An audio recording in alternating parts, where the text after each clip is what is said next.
सदाबहार सच्ची कहानियों पर आप सभी का स्वागत है। गाजियाबाद में मेरे भैया रहते थे। 1 साल पहले ही उन्होंने शादी की थी। अब उनकी बीवी सुमित्रा के बच्चा होने वाला था, इसलिए मैं भाभी की डिलीवरी से 1 महीना पहले ही अपनी माँ के साथ झांसी से गाजियाबाद आ गई थी। मेरे बड़े भैया दीपक की शादी 1 साल पहले ही हुई थी। मेरी भाभी मुझे बेहद मानती थी, इसलिए मेरे गाजियाबाद आ जाने से मेरी भाभी सुमित्रा बेहद खुश थी। घर वालों से थोड़ी फुर्सत मिली तो मैं अपनी भाभी सुमित्रा के कमरे में गई। उन्होंने दोपहर का खाना सामने रख दिया और हम दोनों ननद भौजाई एक साथ खाने की टेबल पर बैठ गए। बातों ही बातों में मैंने सुमित्रा भाभी से पूछा, तुम्हारे भाई संजय की मौत की खबर सुनकर मुझे बेहद दुख हुआ था। ये सब कैसे हुआ भाभी? सुमित्रा ने कहा, 5 साल पहले शोभा ने मेरे भाई से लव मैरिज की। शोभा अमीर परिवार की लड़की थी। उसके घर वाले इस लव मैरिज से बेहद नाराज थे। गाजियाबाद में संजय का एक पुराना दोस्त नवीन रहता था। संजय ने नवीन से बात की और दोनों रातों रात झांसी से भागकर नवीन के पास गाजियाबाद आ गए। शादी के वक्त संजय झांसी में जॉब कर रहा था, लेकिन झांसी छोड़ने की वजह से संजय की जॉब भी छूट गई। अपने दोस्त नवीन की मदद से गाजियाबाद में ही संजय ने रेस्टोरेंट का बिजनेस शुरू किया। संजय ने खूब मेहनत की और नतीजा ये हुआ, उसका बिजनेस बहुत अच्छी तरह से चल निकला। जल्दी ही संजय ने शोभा के नाम पर नोएडा में एक फ्लैट खरीद लिया। शादी के 1 साल बाद ही शोभा की बेटी महक हुई। तब तक सब कुछ ठीक चल रहा था, लेकिन फिर दोनों को बीच झगड़े शुरू हो गए। मैंने पूछा, दोनों ने तो लव मैरिज की थी, फिर दोनों के बीच इतनी जल्दी झगड़े क्यों शुरू हो गए? सुमित्रा ने कहा, संजय ने रेस्टोरेंट का बिजनेस अपने दोस्त नवीन के नाम के साथ शुरू कर दिया था। नवीन का संजय के घर आना जाना शुरू हुआ और फिर एक दिन संजय ने अपने बिजनेस पार्टनर नवीन को शोभा के साथ रंगे हाथों पकड़ लिया। तभी से संजय और शोभा के रिश्तों के बीच में लव मैरिज गायब हो गई और झगड़े शुरू हो गए। घर में रोज रोज के कहल का नतीजा ये हुआ कि 2 साल पहले संजय और शोभा का तलाक हो गया। तलाक के बाद महक की कस्टडी शोभा को मिली और शोभा अपनी बेटी को लेकर नोएडा वाले फ्लैट में चली गई। नोएडा के जिस फ्लैट में शोभा रहती थी, वह फ्लैट बिल्डिंग के 8वें फ्लोर पर था। शोभा से तलाक के बाद से संजय की माली हालत खराब हो चुकी थी, उस पर कर्ज चढ़ गया था। संजय के बारे में जब झांसी में मेरे घर वालों को मालूम चला, उन्होंने भी उसका साथ नहीं दिया और वह बिल्कुल अकेला हो गया। संजय अपनी बेटी महक से बहुत प्यार करता था, लेकिन उसकी बीवी शोभा उसे महक से मिलने नहीं देती थी। एक दिन संजय अपनी बेटी महक से मिलने नोएडा शोभा के फ्लैट पर पहुंचा, लेकिन शोभा ने उसे महक से मिलने से मना कर दिया। इस बात पर दोनों की बहुत लड़ाई हुई और शोभा ने गुस्से में संजय को फ्लैट की बालकनी से धक्का दे दिया। 8वीं मंजिल से गिरने की वजह से संजय के सिर में गंभीर चोट लगी थी। वह कई दिनों तक हॉस्पिटल में एडमिट रहा और एक दिन हमेशा के लिए खामोश हो गया।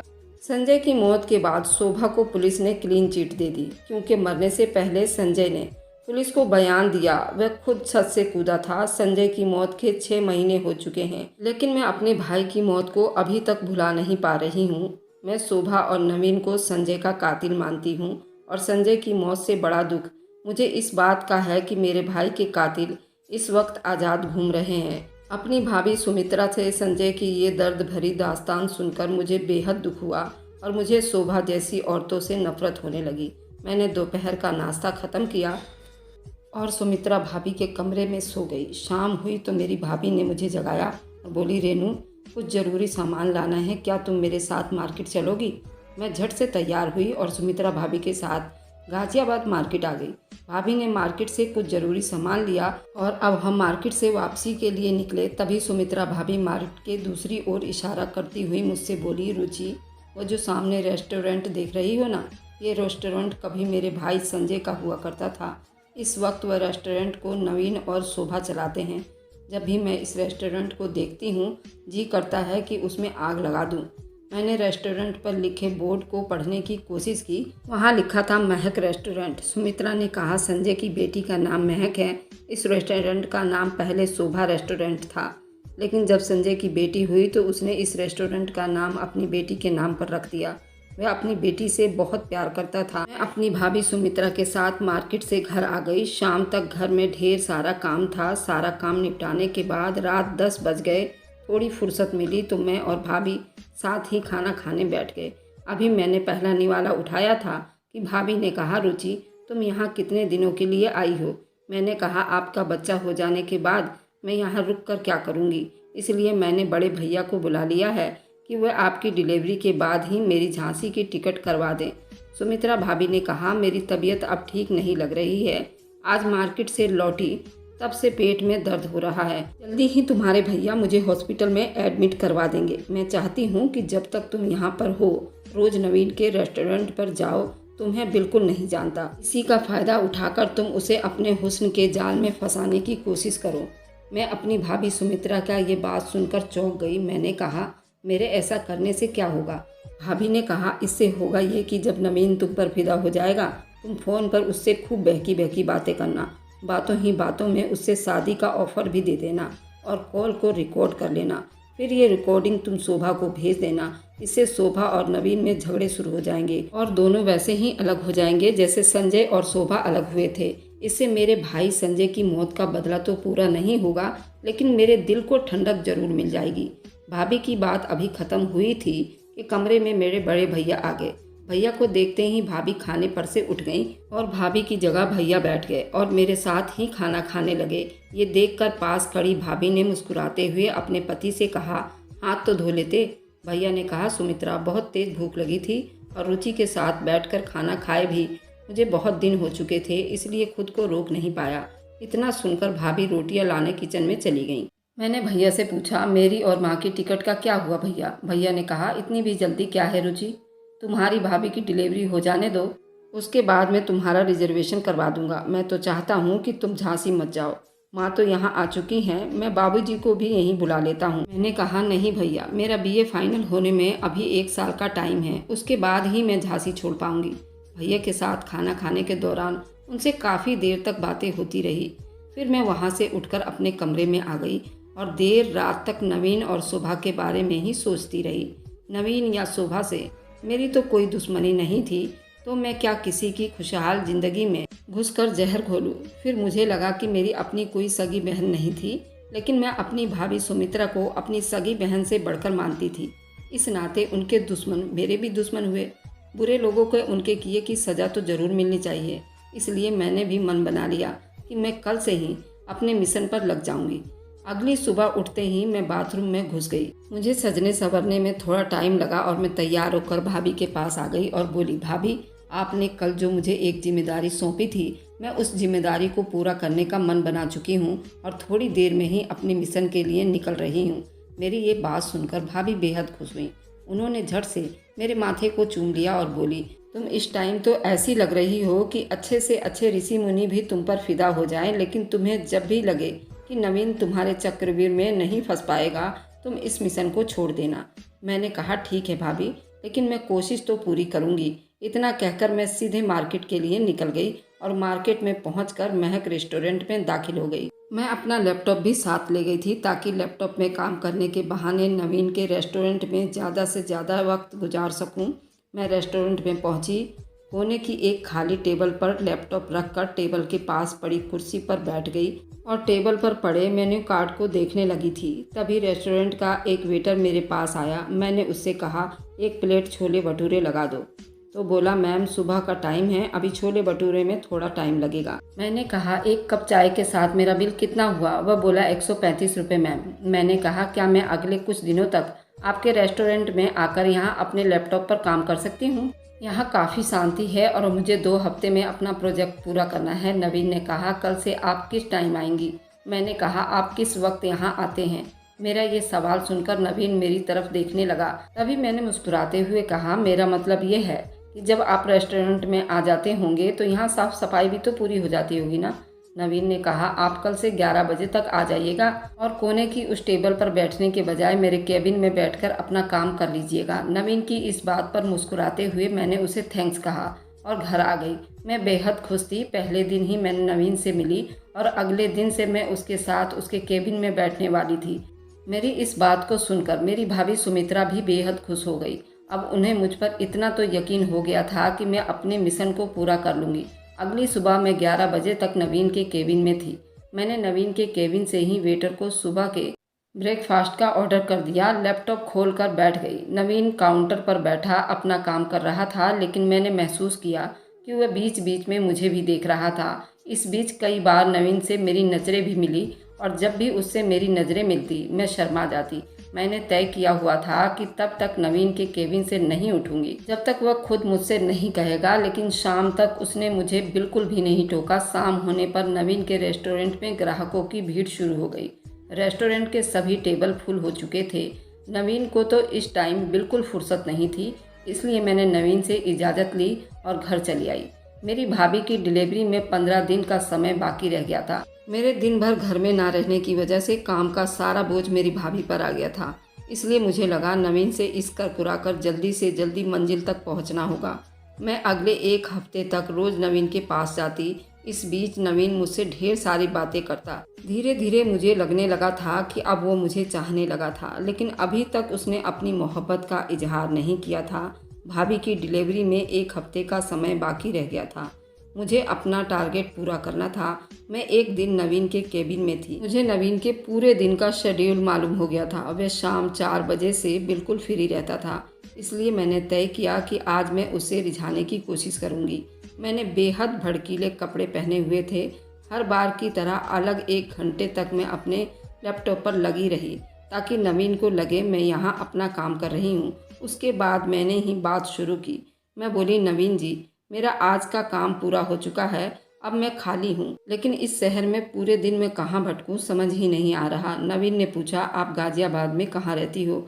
मैंने कहा, मैं एक सॉफ्टवेयर कंपनी में जॉब करती हूँ। लखनऊ से यहाँ एक शादी में आई हूँ। अपनी सहेली के यहाँ ठहरी हुई हूँ। उसके भाई की शादी है। घर में शादी के माहौल की वजह से मैं अपने ऑफिस का काम नहीं कर पाती। आपके रेस्टोरेंट में जब से आई हूँ यहाँ बहुत सुकून मिला और आपने भी मेरा बहुत साथ दिया। मैं यहाँ आ रही हूँ। नवीन ने कहा, इंसान ही इंसान के काम आता है मैम। आपने अब तक अपना नाम नहीं बताया। मैंने मुस्कुराते हुए जवाब दिया, मेरा नाम रुचि है। नवीन ने कहा, रुचि जी, तो अब आप कहाँ जाने की सोच रही हैं? मैंने कहा, मैं लखनऊ से यहाँ पहली बार आई हूँ। मैंने अक्षरधाम मंदिर के बारे में खूब सुना है, इसलिए वहाँ जाना चाहती हूँ, लेकिन मेरी सहेली के पास टाइम नहीं है। नवीन ने कहा, मैं आपको अक्षरधाम ले चलूँ, आपको कोई एतराज़ तो नहीं होगा? नवीन की ये बात सुनकर मेरे चेहरे पर चमक आ गई।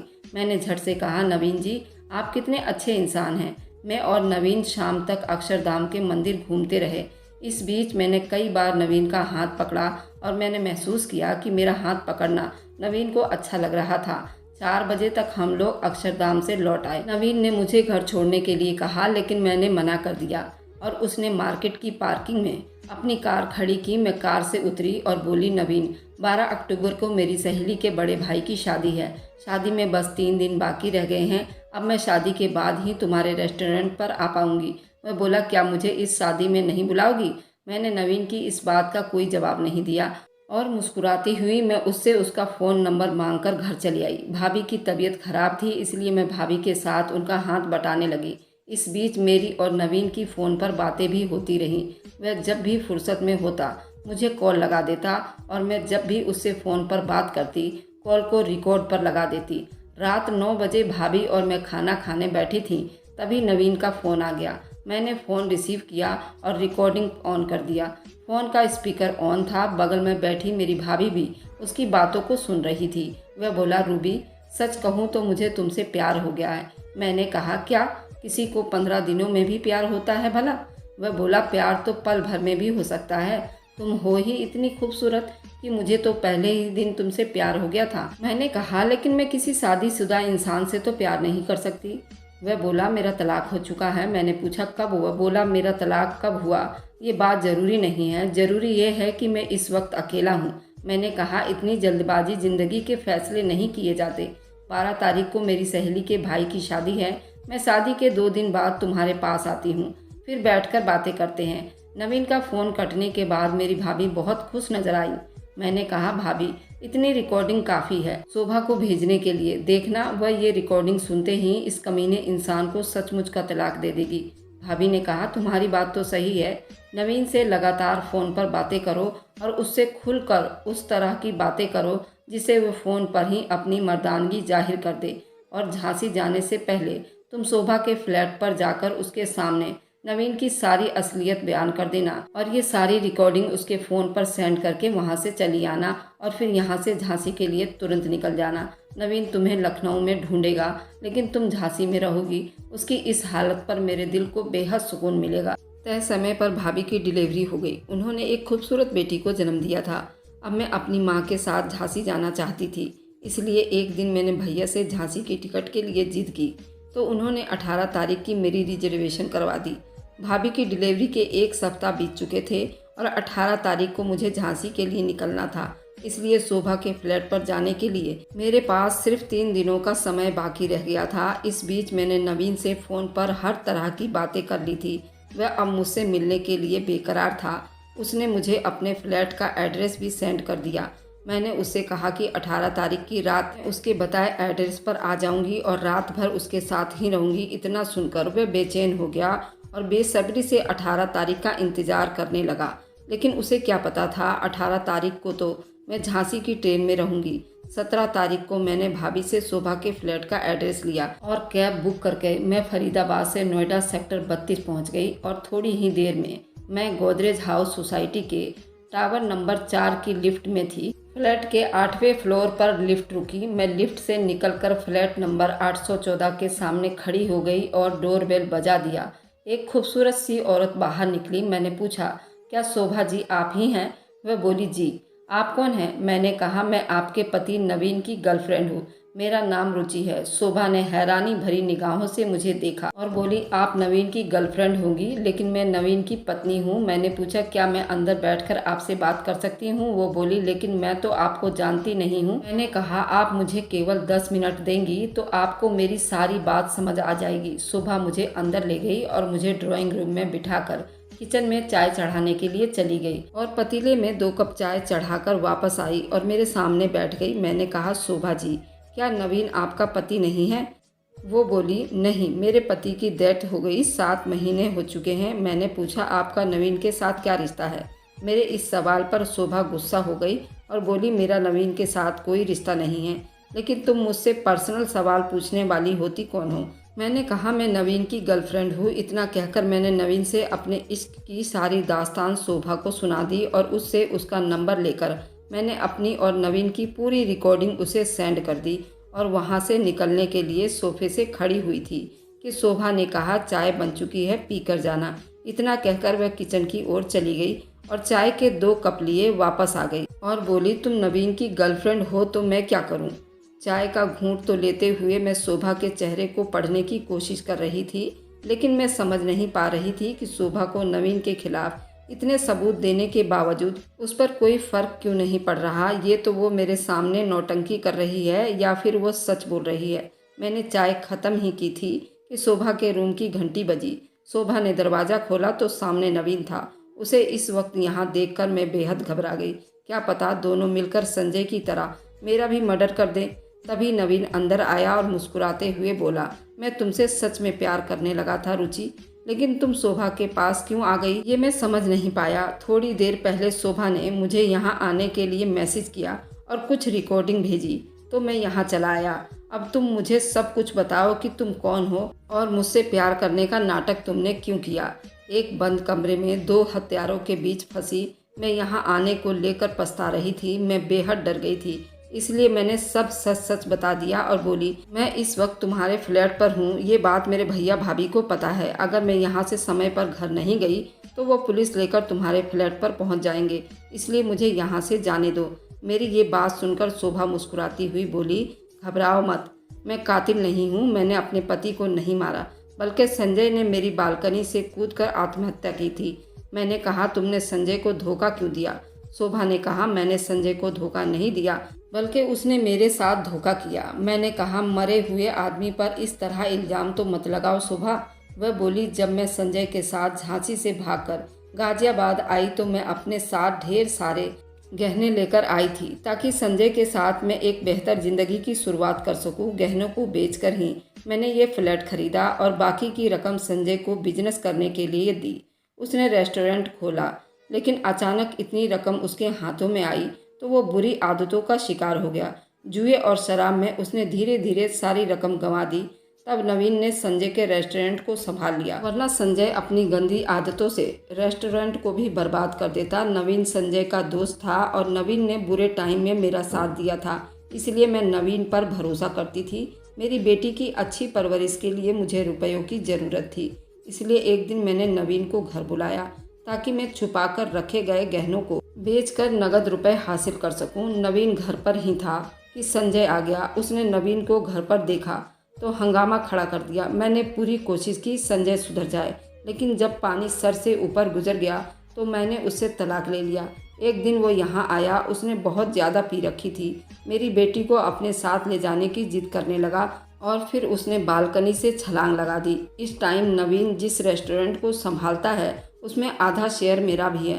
मैंने शोभा की पूरी कहानी सुनी, जो मेरी भाभी सुमित्रा की बताई गई कहानी से बिल्कुल अलग थी। मैं समझ नहीं पा रही थी कि दोनों कहानियों में से कौन सी कहानी सच्ची है। मैंने नवीन से पूछा, क्या सच में शोभा के साथ तुम्हारा कोई अफेयर नहीं है? वह बोला, अगर मेरा शोभा के साथ अफेयर होता तो क्या मैं इसके सामने तुमसे ये कह पाता कि मैं तुमसे प्यार करता हूँ? तुम्हें जिस औरत ने ये सब करने के लिए भेजा है ना, वह औरत मेरी तलाकशुदा बीवी है। सुमित्रा से मेरी शादी हुई तब मैं झांसी में ही रहता था और संजय मेरे पड़ोस में रहता था। मेरे घर वालों को संजय की बहन सुमित्रा पसंद आ गई थी, इसलिए उन्होंने सुमित्रा के घर वालों से रिश्ते की बात की और वे लोग भी मेरी और सुमित्रा की शादी के लिए राजी हो गए। तुम्हारा बड़ा भाई दिनेश मेरा गहरा दोस्त हुआ करता था, इसलिए मेरे घर आता जाता रहता था। इसी बीच मेरी बीवी सुमित्रा तुम्हारे बड़े भाई दिनेश के बीच इश्क की खिचड़ी पकने लगी और मुझे पता भी ना चला। एक दिन दोनों झांसी से गायब हो गए। बाद में मुझे पता चला कि दोनों फरीदाबाद में हैं। मैं उन्हें ढूंढते हुए फरीदाबाद आ गया और मैंने पाया कि सुमित्रा तुम्हारे भाई के साथ बेहद खुश है, तो मैंने दिल पर पत्थर रख लिया और उसे भूल गया।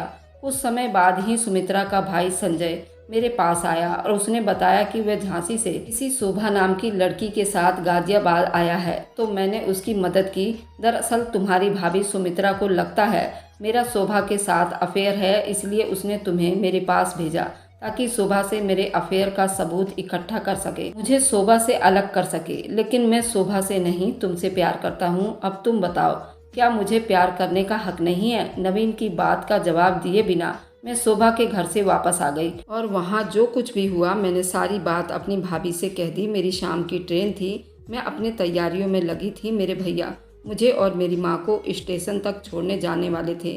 घर के बाहर गाड़ी रुकी तो मुझे लगा कि भैया आ गए। तभी घर में नवीन को देखकर मेरे होश उड़ गए। भैया ने मुस्कुराते हुए कहा, किसी का दिल चुरा कर तुम इस तरह नहीं भाग सकती। नवीन मेरा बचपन का दोस्त है, लेकिन वक्त ने हम दोनों की दोस्ती को एक झटके में ख़त्म कर दिया।